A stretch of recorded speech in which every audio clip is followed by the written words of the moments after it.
ജനുവരി 3 ഞായർ വിക്ടേഴ്സ് ചാനലിൽ സംപ്രേഷണം ചെയ്യുന്ന ഓൺലൈൻ ക്ലാസിൻ്റെ ടൈം ടേബിൾ. ഇതുവരെയും നിങ്ങൾ ഈ ചാനൽ സബ്സ്ക്രൈബ് ചെയ്തിട്ടില്ലെങ്കിൽ സബ്സ്ക്രൈബ് ചെയ്യുക. കൂടാതെ അതിന് തൊട്ടടുത്തുള്ള ബെല്ലൈക്കൻ എനേബിൾ ചെയ്യുക.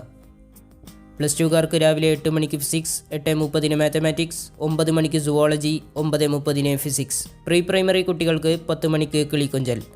10ാം ക്ലാസ്സുകാർക്ക് 10:30 ഊർജ്ജതന്ത്രം, 11 മണിക്ക് ഗണിതം, 11:30 സാമൂഹ്യശാസ്ത്രം. പ്ലസ് ടുകാർക്ക് 12 മണിക്ക് ബിസിനസ് സ്റ്റഡീസ്, 12:30 ഇംഗ്ലീഷ്, 1 മണിക്ക് ഹിന്ദി, 1:30 മലയാളം. 10ാം ക്ലാസ്സുകാർക്ക് 2 മണിക്ക് കേരള പാഠാവലി, 2:30 അറബിക്, 3 മണിക്ക് സംസ്കൃതം, 3:30 ഉറുദു, 4 മണിക്ക് ഗണിതം, 4:30 ഊർജ്ജതന്ത്രം. പ്ലസ് ടുകാർക്ക് 5 മണിക്ക് സോഷ്യോളജി, 5:30 ജിയോഗ്രഫി, 6 മണിക്ക് കമ്പ്യൂട്ടർ ആപ്ലിക്കേഷൻ. വീഡിയോ ലൈക്ക് ചെയ്യുക, ഷെയർ ചെയ്യുക, ചാനൽ സബ്സ്ക്രൈബ് ചെയ്യുക.